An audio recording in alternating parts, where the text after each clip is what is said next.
tingnan nyo. Perfect. Hindi siya matubig. Wow.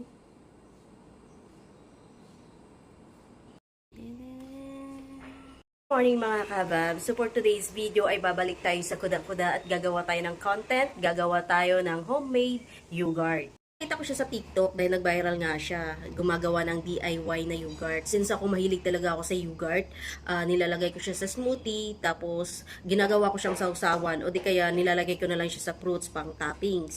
Kaya kagabi lumabas ako, duman ako sa cold storage at bumili ako ng full cream na gagamitin natin.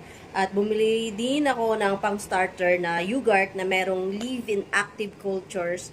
Dahil ito yung parang binhi siya para makagawa tayo ng ating DIY na yogurt. So dalawang ingredients lang kailangan natin.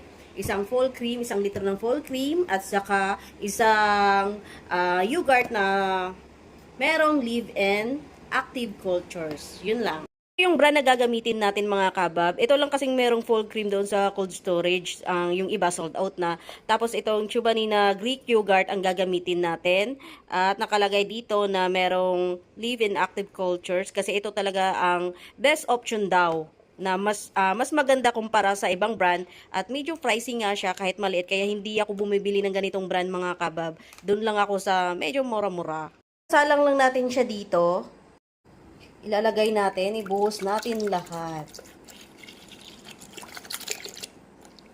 Nabuhos na natin lahat, tapos isasalang lang natin sa mahinang apoy at hindi natin siya pakukuluan mga kabab. Yung tipong mag-bubbles-bubbles lang siya sa mga gilid-gilid, yung hindi talaga siya yung sobrang kulo, saka natin siya hanguin. Lukayin natin ng konti. So, iinitin lang talaga natin siya. Pwede naman, pakuluin siya ng konti. Yung makikita nyo na parang nagbabubbles-bubbles lang dito sa mga gilid-gilid. Saka pwede na natin siya hanguin. Ayan, binuksan ko na yung yogurt na gagamitin natin. Ayan na, malapit na. Aantayin lang natin na medyo kumulo siya, saka natin hanguin. And pwede na natin siyang tanggalin sa kalan. Tapos, papalamigin lang natin ng 30 to 40 minutes. Kasi nga wala tayong thermometer, sukatin yung yung init niya. Kailangan natin i-dip yung daliri natin. Syempre dapat malinis. Yung hindi niya kayang pasuin, saka natin i-mix yung starter. Tayo ng 2 sandok, i-separate natin dito at ilagay sa bowl. Tapos papalamigin natin at dito natin i-mix ang ating starter.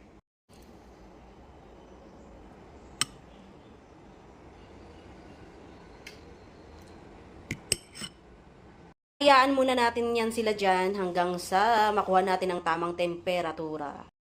Para mas mabilis siyang lumamig, no, kailangan natin siyang haluin para hindi din siya mamuo-muo.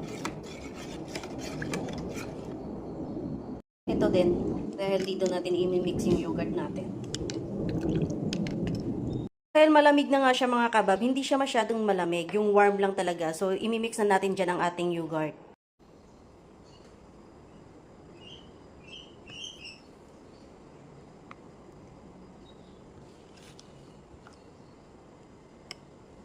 Saka natin haluin ng dahan-dahan. So, eto na yung natin mga kabab, no, na-mix na natin siya. Aantayin lang natin na malamig yung gata sa kaserola. So, ayan, handa na ang ating mga gatas. Kailangan na natin siyang i-mix ng padahan-dahan.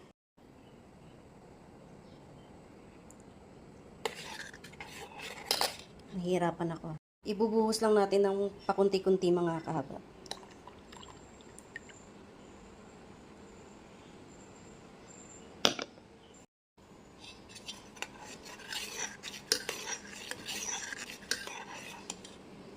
Ayan, nabuhos na natin lahat. So, kailangan lang nating halukayin hanggang sa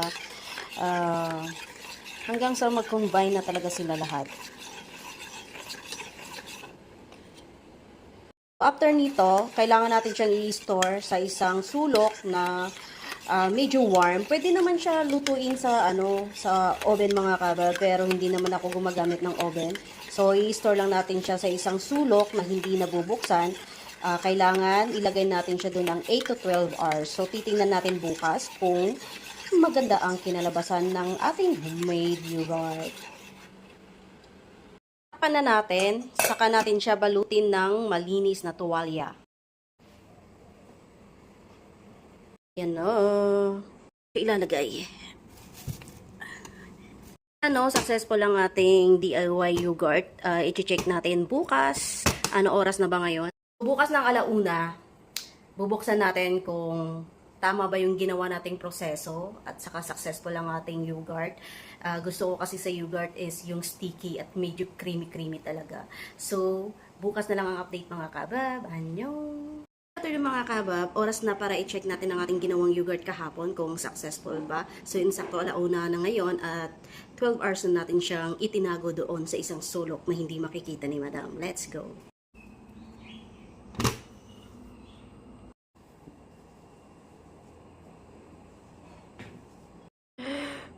Wow! So, successful ang ating paggawa ng yogurt mga kabab. First time natin itong ginawa. Ganito ka-creamy. Ganito kalapot. Atin guys.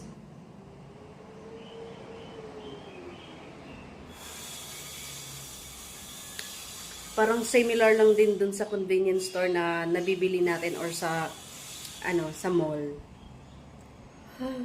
Ilipat na natin siya, pero syempre naka-sterilize naman tong paglalagyan natin mga kahabab. Wala kasi akong glass, pero okay na yan. Yan na siya mga kahabab.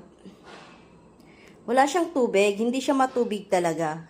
Unlike sa iba na nakikita ko na nagtutubig, pero ito wala. So ilagay muna natin sa ref ng 4 na oras at pwede na natin siyang gamitin pang araw-araw. Taran! Sa mga gustong gumawa ng sariling yogurt, sundin nyo lang po yung proseso at saka yung ingredients na gagamitin. Siguradong magiging successful din yung unang paggawa yun ng yogurt kagaya sa akin. So thank you for watching. Annyeong!